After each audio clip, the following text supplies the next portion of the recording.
Joint production film है, तो ये इंडियन फिल्म और विथ बांग्लादेशी फिल्म, दो लैंग्वेज का फिल्म है और दोनों देश का फिल्म है। अंकुश जो हीरो है इंडिया की, तो उनके साथ भी हम एक नई हीरोइन की ढूंढ रहे थे कि जो नया जोड़ी एक बने इंडिया में, और जो बांग्लादेश में भी वो जोड़ी अंकुश के साथ अच्छा लगे। तो माही ऐसे बांग्लादेश में बहुत हिट है पहले से, और अंकुश के लिए नई जोड़ी की हम लोग ढूंढ रहे थे, तो इसी हिसाब से माही और अंकुश को लिए। और अभी शूटिंग होने के बाद लग रहा है कि माही और अंकुश का जोड़ी बहुत ही जमेगा, और इंडिया में मुझे लगता है कि ये जोड़ी बहुत आगे काम करेगा।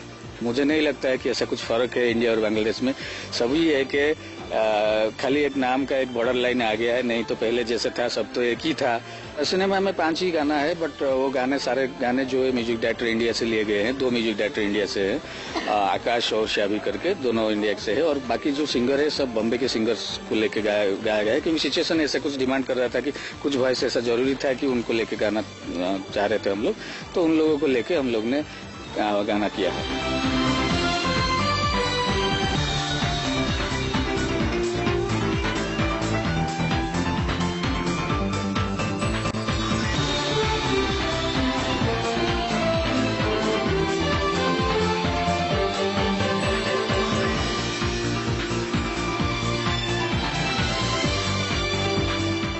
রোমিও জুলিয়েট এই মুভিতে আমার ক্যারেক্টারটি হচ্ছে, আমি ফুললি লন্ডনে বড় হই, আমি লন্ডনেই বড় হই, কিন্তু আমার জন্ম হচ্ছে বাংলাদেশে।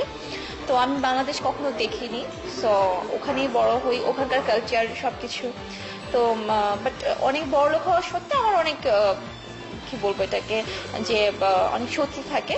সো এক পর্যায়ে যে কোনোভাবে হিরো লন্ডনে যায়, ওখানে যেয়ে আমার বডিগার্ড হিসেবে সে কাজ করে।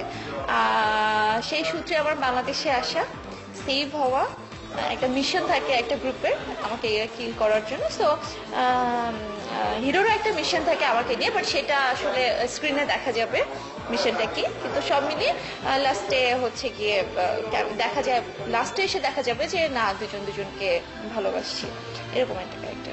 ইন্ডিয়ান মুভি আর বাংলাদেশের মুভির মধ্যে আমি কখনো কোনো কম্পেয়ার করব না, কারণ ইন্ডিয়ান মুভিগুলো না, ওদের বাজেটটা এতটাই বেশি, সবকিছুতে খুবই ফ্যাসিলিটি। যেমন আমি বলবো লুক টেস্ট, এটার জন্য ওদের খরচ হয়েছে প্রচন্ড, কারণ আমার জন্য কমপক্ষে 3টা মেকআপ আর্টিস্ট এসেছে, যে 3 জনের মধ্যে কার মেকআপটা ভালো হয়।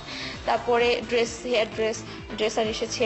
সো সবকিছু মিলে লুক টেস্ট গেল, বাট আমাদের বাংলাদেশে এটা হয় না, আমরা যে যার মতন একটা করে ড্রেস পরে নিই।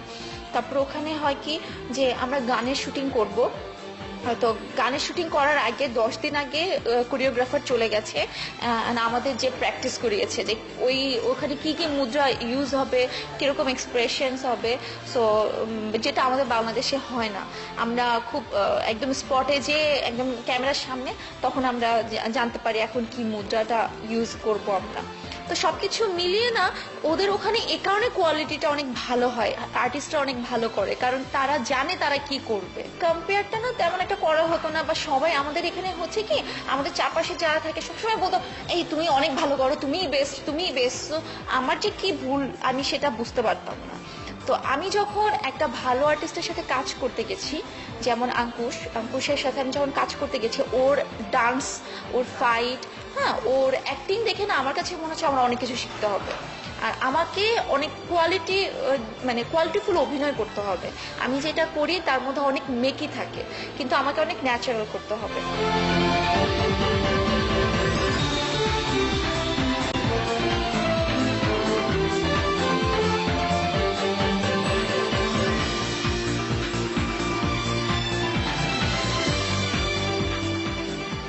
ক্যারেক্টারটা খুব ইন্টারেস্টিং, ইনফ্যাক্ট খুব ফান লাভিং একজন ছেলে, গ্রামের ছেলে আর কি, যেরকম হয়। আর ক্যারেক্টারটা ভীষণ খুব এনার্জেটিক একটা ক্যারেক্টার, এবং ও হচ্ছে গ্রামের একটা হেডেক, এবং তাই জন্য আর কি সবাই যেমন করে হোক ওকে তাড়াতে চায়। তারপর ওকে ওর কাণ্ড কারখানার জন্য সবাই খুব বিরক্ত, এরকম একটা। তো এমন একটা কোনো সিচুয়েশনে পড়ে যার জন্য ওকে হিরোইনের খোঁজে, মানে জুলিয়েটের খোঁজে লন্ডন যেতে হয় ওকে। এটা দেখে খুব ভালো লাগলো, she is very professional and very cooperative. বাংলাদেশের সাথে আমার ফ্যামিলি অ্যাটাচমেন্টও অনেক আছে, তার কারণ আমার দাদু দিদা সবাই এখান থেকেই গেছেন ইন্ডিয়াতে, এখানেই আগে থাকতেন। আমি সব রকম মুভি দেখি, সব ছবি দেখি আমি, এবং সব ছবি দেখেই কিছু না কিছু শেখা যায়। বাংলাদেশে এক একজন এমন মানে কি বলবো, মানে একদম তুখর অভিনেতা এবং এত ভীষণ ভালো কিছু অভিনেতা আছে তোমার বাংলাদেশে এখানে, যাদেরকে আমি চিনি, এবং ফিরদৌস দা এরা তো অনেকে তো ওখানে গিয়েও কাজও করেছে। ইনফ্যাক্ট রাজাক ভাই সবাই ওখানে আমাদের বাংলা ইন্ডিয়ান ছবি করেছে সবাই। তো আমি শুধু চেয়েছি তোমার যেমন মিশা ভাই করলো, তো সবাই এত সুন্দর এবং এত ভালো অভিনেতা, ওদের থেকে অনেক কিছু শেখা যায় সত্যি। মানে বাংলাদেশি ছবি আমাদের হয়তো থিয়েটারে না হোক কিন্তু ইউটিউবে মাঝে মাঝে দেখা হয়। তো সবার যাতে ভালো হয় এটুকুই চাইবো, এবং দর্শক যাতে দেখে বলে যে না এটা ভালো ছবি হয়েছে একটা। তো সেই ভালো ছবি এই শব্দটুকু শুধু যাতে দর্শক বলে বেরোয় হল থেকে, তার জন্য যতটুকু করা সম্ভব আমার নিজের থেকে, যতটুকু আমার দেওয়া সম্ভব সেটা আমি দেবো। এখানে যে বাজেটেই ছবি তৈরি হোক না কেন, ছবির গল্প ভালো হলেই ছবি তখন ভালো হয়ে যায়। ছবি 10 লাখেও হয়, 5 লাখেও হয়, 10,000-এও ছবি হয়।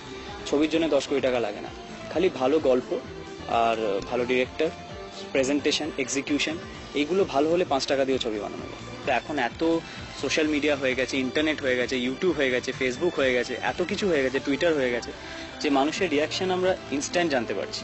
একটা গান ছাড়া সঙ্গে সঙ্গে তার 40,000 30,000 কমেন্টস, 10,000 লাইকস, বুঝতে পারা যাচ্ছে যে হ্যাঁ এই গানটা পছন্দ হয়েছে অডিয়েন্সের। তো প্রমোশনের লেভেলগুলো অনেক বেড়ে গেছে।